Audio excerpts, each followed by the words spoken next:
कल्पना कीजिए, 5000 साल पहले की एक दुनिया जो समय की रेत में खो गई थी। सदियों तक दुनिया को इसके बारे में कुछ भी पता नहीं था। यह धरती के सीने में दफन एक रहस्य थी। सोचिए, जब मिस्र में पिरामिड बन रहे थे और मेसोपोटामिया में महान शहर फल फूल रहे थे, उसी समय भारतीय उपमहाद्वीप पर भी एक महान सभ्यता आकार ले रही थी।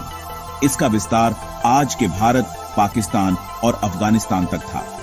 20वीं सदी की शुरुआत में जब पुरातत्वविदों ने जमीन के नीचे दबे शहरों की खोज की, तो उन्हें कोई मामूली गांव नहीं, बल्कि पूरे के पूरे योजनाबद्ध शहर मिले। उनकी जल निकासी व्यवस्था आज के शहरों को भी हैरान कर दे। तो आइए इस अद्भुत यात्रा में मेरे साथ चलिए।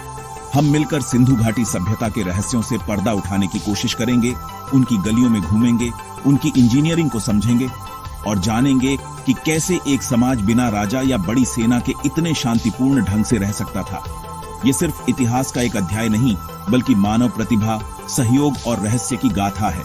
तो चलिए समय के पहिए को पीछे घुमाते हैं और उस भूली बिसरी दुनिया के दरवाजे पर दस्तक देते हैं। चलिए शुरू करते हैं सिंधु घाटी सभ्यता के इस रहस्यमयी अतीत का पर्दाफाश। अब हम उस दौर में चलते हैं जब सिंधु घाटी सभ्यता ने आकार लेना शुरू किया। सिंधु नदी के किनारे छोटे गांव धीरे धीरे बड़े शहरों में बदलने लगे। हड़प्पा और मोहनजोदारो, ये नाम आज भी शहरी योजना और वास्तुकला के शानदार उदाहरण हैं। 5000 साल पहले यहां के लोगों ने ऐसे शहर बसाए जो किसी आधुनिक शहर से कम नहीं थे। हड़प्पा पाकिस्तान के पंजाब में सबसे पहले खोजा गया स्थल था। मोहनजोदारो, मुर्दों का टीला, शायद सबसे बड़ा और प्रसिद्ध शहर था। इन शहरों की सड़कें ग्रिड पैटर्न में थीं और शहर 2 हिस्सों में बंटे थे, ऊंचा दुर्ग और निचला आवासीय क्षेत्र। इन शहरों की सबसे बड़ी खासियत थी उनकी एक रूपता।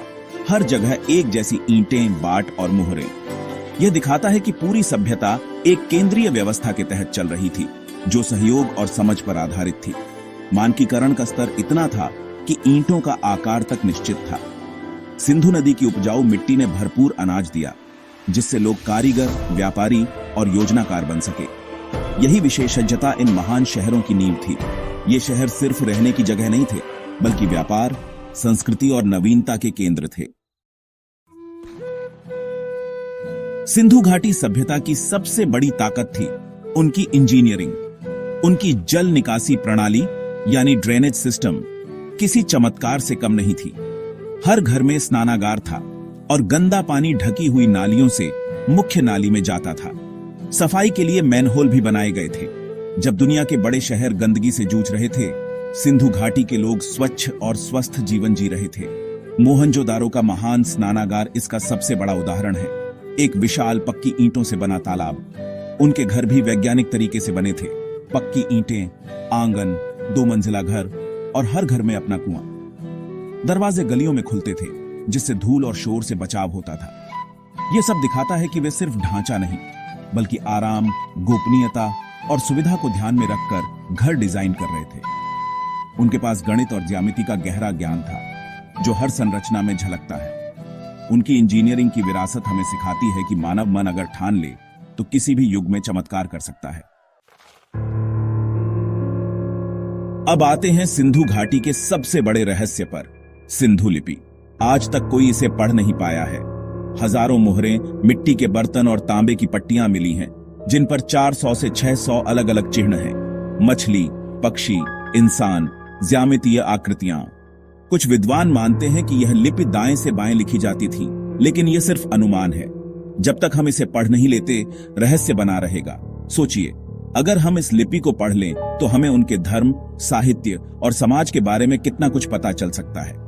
दुनिया भर के भाषाविद, कंप्यूटर वैज्ञानिक और पुरातत्वविद इस गुत्थी को सुलझाने में लगे हैं, लेकिन सफलता अब भी दूर है।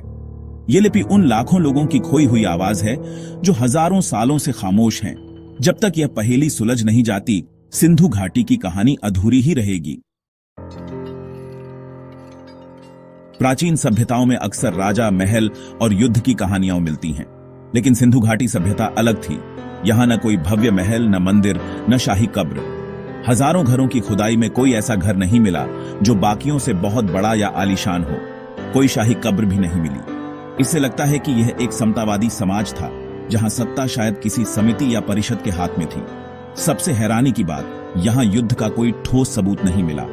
हथियार कम थे, शायद शिकार या आत्मरक्षा के लिए। कोई बड़ी सेना, किलेबंदी या युद्ध के दृश्य नहीं मिले। लगता है ये लोग शांति प्रिय थे और अपना समय निर्माण, व्यापार और कला में लगाते थे। ये विचार ही क्रांतिकारी है। एक सभ्यता जो हजारों साल बिना बड़े युद्धों के फली फूली। शायद उनका समाज इतना अनुशासित था कि उन्हें राजा या सेना की जरूरत ही नहीं पड़ी। यह आज की दुनिया के लिए भी एक सबक है। सिंधु घाटी के लोग सिर्फ अपने शहरों तक सीमित नहीं थे, वे महान व्यापारी भी थे। उन्होंने हजारों किलोमीटर दूर मेसोपोटामिया से व्यापारिक संबंध बनाए। मेसोपोटामिया के शहरों में सिंधु घाटी की मोहरें मिली हैं। यह सीधा व्यापार का सबूत है। वहां के ग्रंथों में मेलुहा का जिक्र है, जिसे सिंधु घाटी क्षेत्र माना जाता है। सिंधु घाटी के लोग कपास, कपड़ा, अनाज, मनके और कीमती पत्थर निर्यात करते थे। बदले में चांदी और अन्य धातुएं आयात करते थे। गुजरात का लोथल शहर उनके समुद्री व्यापार का केंद्र था। यहां मिला डॉकयार्ड दुनिया के सबसे पुराने डॉकयार्ड में से एक है। यह व्यापार सिर्फ सामान का नहीं, विचारों और संस्कृतियों का भी आदान प्रदान था। अलग अलग सभ्यताओं के लोग मिलकर एक दूसरे से सीखते थे। यही उनकी समृद्धि का बड़ा कारण था। उन्होंने दुनिया से जुड़ने का साहस दिखाया। यह उनकी दूरदर्शिता का प्रमाण है। हर कहानी का एक अंत होता है। सिंधु घाटी सभ्यता का पतन भी उतना ही रहस्यमयी है।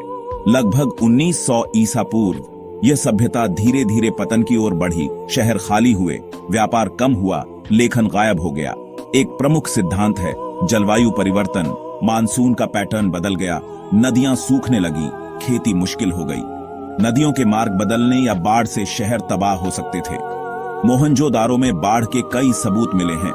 कुछ विद्वान बाहरी आक्रमण का भी जिक्र करते हैं, लेकिन इसके बहुत कम सबूत हैं। व्यापारिक नेटवर्क टूटना भी एक कारण हो सकता है। मेसोपोटामिया से व्यापार बंद होने पर अर्थव्यवस्था चरमरा गई होगी। शायद सच इन सभी कारणों का मिला जुला रूप है। प्रकृति, पर्यावरण और व्यापार में बदलाव ने मिलकर इस सभ्यता को उसके अंत तक पहुंचाया। हजारों साल बाद भी सिंधु घाटी सभ्यता हमें क्यों आकर्षित करती है? इसका जवाब इसकी विरासत में छिपा है। यह सभ्यता हमें सोचने पर मजबूर करती है कि असली प्रगति क्या है, बड़ी इमारतें या एक शांतिपूर्ण समान समाज। सिंधु घाटी एक वैकल्पिक मॉडल दिखाती है। शायद बिना किसी राजा के भी समाज फल फूल सकता है। अगर यह साबित हो जाए कि यह समतावादी और शांतिपूर्ण समाज था, तो यह मानव इतिहास की बड़ी उपलब्धि होगी। उनकी अनसुलझी लिपि मानव बुद्धि की परीक्षा है। इसे समझना भाषा और संचार के विकास को समझने की दिशा में बड़ा कदम होगा। हर नई खोज, हर सुराग हमें उस खजाने के करीब ले जाता है। यह सभ्यता आज भी हमें प्रेरित करती है। उनकी शहरी योजना, जल प्रबंधन और शांतिपूर्ण सह अस्तित्व आज भी प्रासंगिक हैं। इस यात्रा के अंत में सिंधु घाटी सभ्यता हमें क्या सिखाती है? सबसे बड़ा सबक है स्थिरता और पर्यावरण का सम्मान। उन्होंने प्रकृति के साथ संतुलन बनाकर जीना सीखा था। उनका पतन हमें चेतावनी देता है कि पर्यावरण की अनदेखी का अंजाम क्या हो सकता है। दूसरा सबक है सहयोग की शक्ति। यह सभ्यता साबित करती है कि लोग बिना राजा के भी मिलकर बड़े काम कर सकते हैं। उनकी इंजीनियरिंग, योजना और व्यापार उनकी दूरदर्शिता का प्रमाण है। वे सिर्फ निर्माता नहीं, भविष्य दृष्टा थे। यह सभ्यता हमें विनम्रता भी सिखाती है। समय के सामने बड़ी बड़ी सभ्यताएं भी मिट सकती हैं। हमें अपनी जड़ों से जुड़ने और पूर्वजों की उपलब्धियों पर गर्व करने की प्रेरणा मिलती है। सिंधु घाटी की कहानी आज भी हमारे अंदर जीवित है, हमारे सवालों में, हमारी विरासत में, और जब तक हम सवाल पूछते रहेंगे, यह सभ्यता जिंदा रहेगी।